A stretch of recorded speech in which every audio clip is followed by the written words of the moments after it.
I should have waited, called someone, walked, anything but what I did. But I was tired. It was late.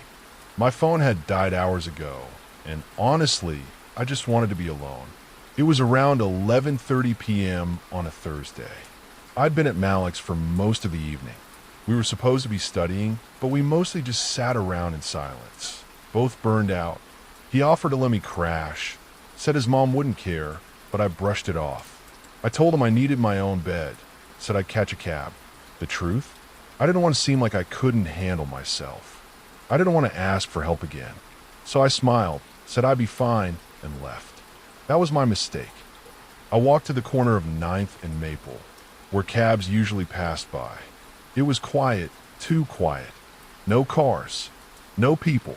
Even the air felt heavy, like the city had taken a breath and was holding it. And the taxi rolled up. It looked normal enough. Yellow, beat up, a flickering taxi sign on the roof.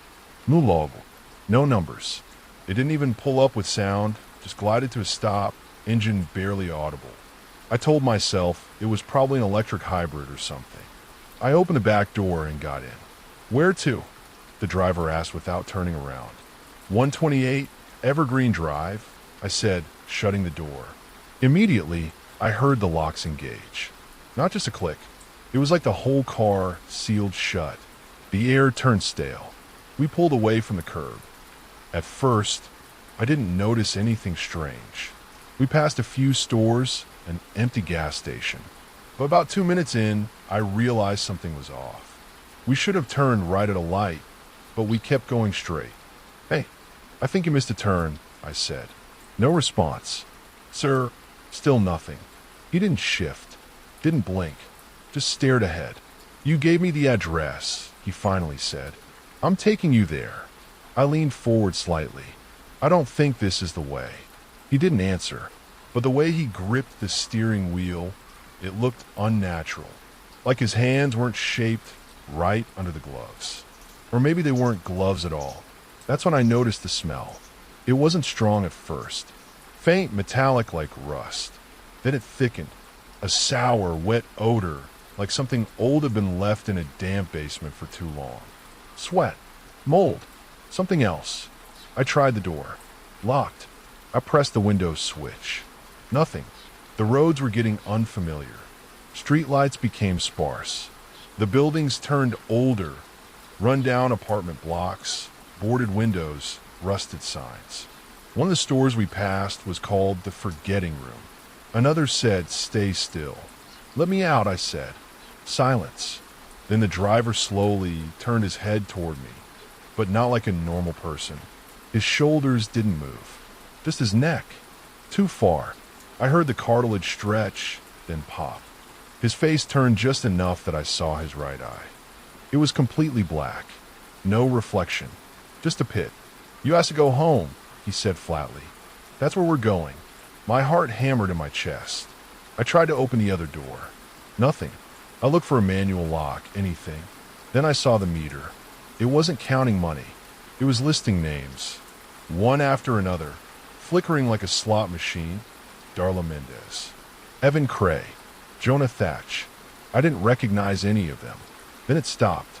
Aiden Wells. That's my name. I started banging on the glass. "Let me out. Let me out." He didn't flinch. He just kept driving. We turned onto a street with no sign. Every house looked identical. Same porch light, same dead tree in the yard, same red front door. Over and over, like looping frames in a film reel. We kept driving, but the houses weren't right. Each one looked the same. Not just similar, exactly the same. Same cracked sidewalk, same flickering porch light, same sagging roof. It was like we were looping a single street, over and over. I leaned forward. "You're not taking me to my address." The driver didn't blink, didn't flinch. He just said, "You never gave me one." My stomach dropped. "Yes, I did." I said 128 Evergreen. He shook his head slowly. Then he smiled. It wasn't natural. The kind of smile that uses too many muscles. Lips stretching too wide. Teeth that weren't shaped quite right. Too long, too smooth. Like ceramic shards jammed into the gums. I tried the door handle again. Still locked. "Let me out." My voice was shaking now. The car slowed. I hoped he was pulling over. Instead, we came to stop in front of a house, just like all the others. Except this one had the front door open. Just a sliver. A light flickered on inside. I stared at it. Every part of me wanted to run, even without knowing where.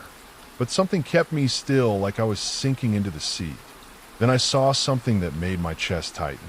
In the back seat, behind the driver, just barely visible in the mirror, was a shape. I didn't hear it come in. I didn't feel the seat move. But there it was. A figure. It was small, crouched forward, skin pale like it hadn't seen daylight in years. No features, just a suggestion of arms, a face blurred like someone had erased the details with a shaking hand. I turned around. Nothing. The seat was empty. But in the mirror, it was closer now, almost behind me. I stopped breathing. I couldn't even look away. And then the driver said, "You should stop turning around. It doesn't like that." That snapped something in me. I lunged forward and grabbed his shoulder. His skin, it didn't feel like skin. It was cold and tight, like stretched plastic over bone. He didn't react. He didn't move. That's when I remembered something Malik said once. About old taxis. If the electric lock fails, there's sometimes a manual override under the seat. A latch. I dropped down and reached under. The thing in the mirror was now right next to my shoulder. My fingers grazed something metal. I yanked. The door lock popped up. I didn't wait. I shoved the door with my shoulder and rolled out hard onto the pavement, hitting my head and elbow. I felt a crack, bone or tooth, I don't know. The air outside felt wrong too, like I'd jumped from underwater to the surface, but it was still better than in there. I scrambled to my feet and ran. I didn't look back, not when I heard the engine roar like it had finally woken up. I ran until I could taste blood in my throat and see sparks in my eyes. I woke up just before dawn under an overpass curled next to a drainage pipe. My shirt was ripped. My hand was bleeding. I thought it was over. Then I checked my backpack. Inside, there was a folded slip of paper I hadn't put there. One passenger delivered, paid in full. At the bottom, in shaky red print. I haven't taken a taxi since, and I never will, because something was in that car with me. Not just a driver.